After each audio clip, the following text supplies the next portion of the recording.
ஆச்சி பாதாம் ட்ரிங்க். ஆச்சி பாதாம் ட்ரிங்க் ஒன்னு வாங்கினா ஒன்னு ஃப்ரீ. புதுச்சேரியிலிருந்து 108 மது பாட்டில்களை மூட்டையில் கடத்தி வந்த பெண்ணை விழுப்புரம் பழைய பேருந்து நிலையம் அருகே வைத்து போலீசார் கைது செய்தனர்.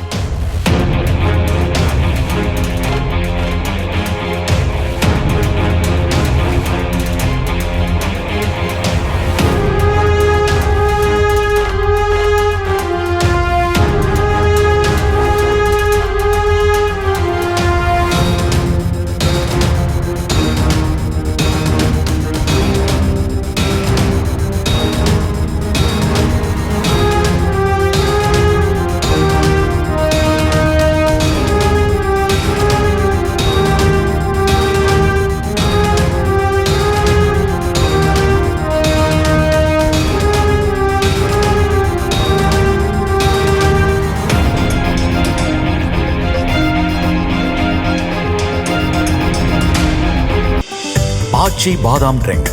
ஆச்சி பாதாம் ட்ரிங்க் ஒன்னு வாங்கினா ஒன்னு ஃப்ரீ.